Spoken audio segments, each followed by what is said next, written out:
ధర్మాన్ని రక్షించడం కోసం, ధర్మాన్ని కాపాడుకోవటం కోసం దేవాలయాలు ఎంత ముఖ్యమో, మన దేవతలు, మన ఋషులు, మన మునులు, ఆధ్యాత్మికవేత్తలు మనకు అందించినటువంటి విజ్ఞాన పరంపర చాలా అవసరం ఉంది. ఈరోజు మార్కుల జడిలో కొట్టుకుపోతున్నారు. పిల్లల మానసిక రోగిష్ఠులుగా మార్చేస్తున్నారు.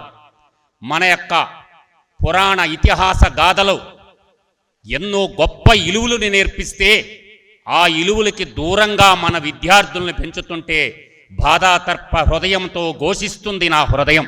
ఈరోజు గుడికి వచ్చేటప్పుడు కూడా 10 నిమిషాలు ఉండలేక, ఆ గుడిలో సందేశాలు వినలేక ఆత్రంతో వస్తున్నారు, ఆత్రంతో వెళ్ళిపోతున్నారు. ఎక్కడికి పోయినా నిలకడ ఉండటం లేదు. అందువల్ల నేను కోరుకుంటుండేది ఏంటంటే, మహోన్నతులు, మహానుభావులు ఎక్కడో గ్రామీణ ప్రాంతంలో చెప్పులు కూడా లేకుండా ముళ్ళ చెట్ల అడవుల్లో పెరిగినటువంటి ఉదయగిరి కొండ చెట్లలో పెరిగినటువంటి ఎందరో గురువులు విజ్ఞానాన్ని పెంచితే ఇంత దూరం నేను రాగలిగినాను.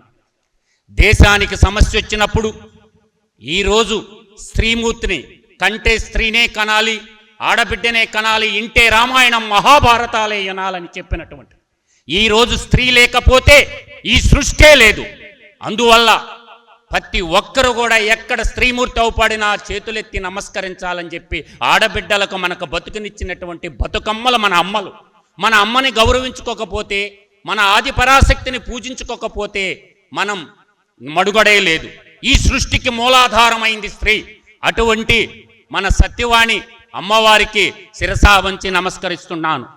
నేను పెద్ద జ్ఞానవంతుణ్ణి అనుకోవటం లేదు, కానీ ఈ దేశం కోసం, ఈ ధర్మం కోసం, ఈ దేశంలో పుట్టిన ప్రతి పౌరుడు ముందుకు నడవాల్సినటువంటి ఆవశ్యకత ఎంతైనా ఉంది. ఈరోజు అన్ని వ్యవస్థలు భ్రష్టు పట్టిపోయి ఉంటే ఇప్పుడు మిగిలుండే వ్యవస్థ, కాపాడుతున్న వ్యవస్థ ఏంటంటే ధర్మం. ధర్మో రక్షిత రక్షిత.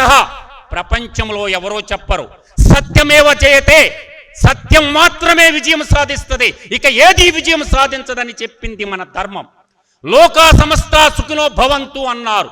ఈ భూగోళంలో ఉండే ప్రజలందరూ బాగుండాలని చెప్పేది నా యొక్క ధర్మం. అందువల్ల ఈ ధర్మానికి చెడబట్టినప్పుడు ఈ ధర్మాన్ని రక్షించాల్సింది ఎవరో కాదు, భారతీయులే రక్షించాల్సినటువంటిది. ఈరోజు ధర్మం ధర్మం అని చేతులు పట్టుకుని కూర్చుంటే ధర్మం కూడా రక్షించబడదు. రాముడైనా శ్రీకృష్ణుడైనా ఆయుధం పట్టే ధర్మాన్ని రక్షించారు. కాబట్టి ఈరోజు అల్లూరు సీతారామరాజు అయినా, భగత్ సింగ్ అయినా, సుభాష్ చంద్రబోస్ అయినా వీళ్ళందరూ కూడా ఆయుధం పట్టకుండా విజయాన్ని సాధించిన సందర్భమే లేదు. మన ఇతిహాసాలు చెప్తున్నాయి, మన పురాణాలు చెప్తున్నాయి.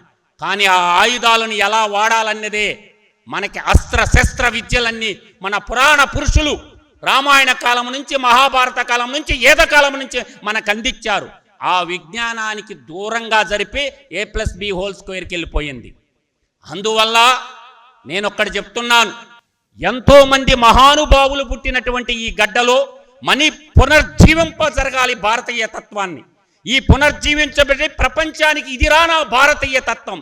26 అక్షరాల ఇంగ్లీషు భాషకే అంత పొగురుంటే 56 అక్షరాలు ఉన్న నా భాషకి ఎంత పొగురుండాలా అనేది నా ఆవేదన. ప్రపంచంలో అందమైన నుడికారము గల్లది నా భాష, నా తెలుగు భాష. దేశ భాషలందు తెలుగు లెస్స అన్నారు మహానుభావులు ఎందరెందరూ. అందువల్ల పోతా పట్టకపోయేది ఏమీ లేదు. ఆభరణం, అలంకారం మాత్రమే. వాక్భూషణం భూషణం అన్నారు.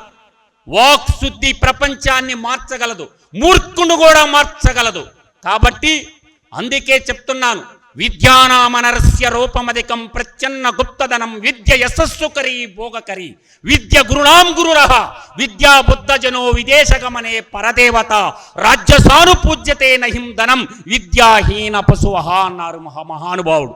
భక్తారి సుభాషితంలో విద్యా పద్ధతిలో మా గురువులు మాకు నేర్పించినటువంటి సంస్కృత శ్లోకం నేను బాగా నమ్ముతాను. నేను నమ్మేది 2 గ్రంథాలని, ఒకటి భక్త మహర్షి రాసిన భక్తారి సుభాషితాలని, 2 భగవద్గీతని.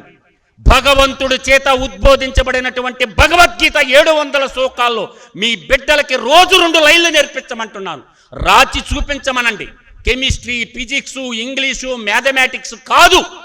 కావాల్సింది మన నీతి శతక పద్యాల్లో 4 లైన్లు, భగవద్గీతలో యొక్క 2 లైన్లు కానీ నేర్పించగలిగితే ఆ బిడ్డలు గగనం వైపు చూస్తారు. అందరూ కూడా విజ్ఞానం ఆటోమేటిక్గా వస్తుంది. అందువల్ల ఈ మధ్యకాలంలో నేను చూశాను, ఇంటర్మీడియట్ ఎగ్జామ్ దగ్గరికి వెళితే బిడ్డల మీద ఎంత ప్రెజర్ ఉందో. తల్లిదండ్రులే ప్రెజర్ లేక నెడుతున్నారు ఆ బిడ్డల్ని. నా బిడ్డకి చెప్పాను నేను, నానా ఫ్రీగా ఉండు, నీకు వచ్చింది రాసి వచ్చేయమని చెప్పాను. కాబట్టి ఫైనల్గా నేను ఒక్కటే మాట చెప్తున్నాను, ధర్మో రక్షిత రక్షిత, లోకా సమస్త సుఖినో భవంతు, సత్యమేవ జయతే, వృక్షో రక్షిత రక్షిత. వృక్షాలను కూడా కాపాడుకోవాల్సిన అవసరం ఉంది. అలాగే ఇలాంటి వాళ్ళకి సహాయ సహకారాలు అందించాల్సిన అవసరం కూడా ఎంతైనా ఉంది. రోజు ఒక టీ ఖర్చు మనం దాన ధర్మం చేయగలిగితే ఆ సర్వేశ్వరుడు కూడా మనల్ని కూడా ఆశీర్వదిస్తారు, అష్టైశ్వర్యాలు ప్రసాదిస్తారని. ఈ వీడియో మీకు నచ్చినట్టయితే లైక్ చేయండి, 10 మందికి షేర్ చేయండి. అలాగే కామెంట్ల రూపంలో మీ అభిప్రాయాలను మాతో పంచుకోండి. Nationalist hub group of channels ను సబ్స్క్రైబ్ చేసుకుని తెలుగునాట జాతీయవాద జర్నలిజాన్ని ప్రోత్సహించండి. ఈ వీడియో కింద ఉన్న బెల్ ఐకాన్ పై క్లిక్ చేయడం మర్చిపోవద్దు.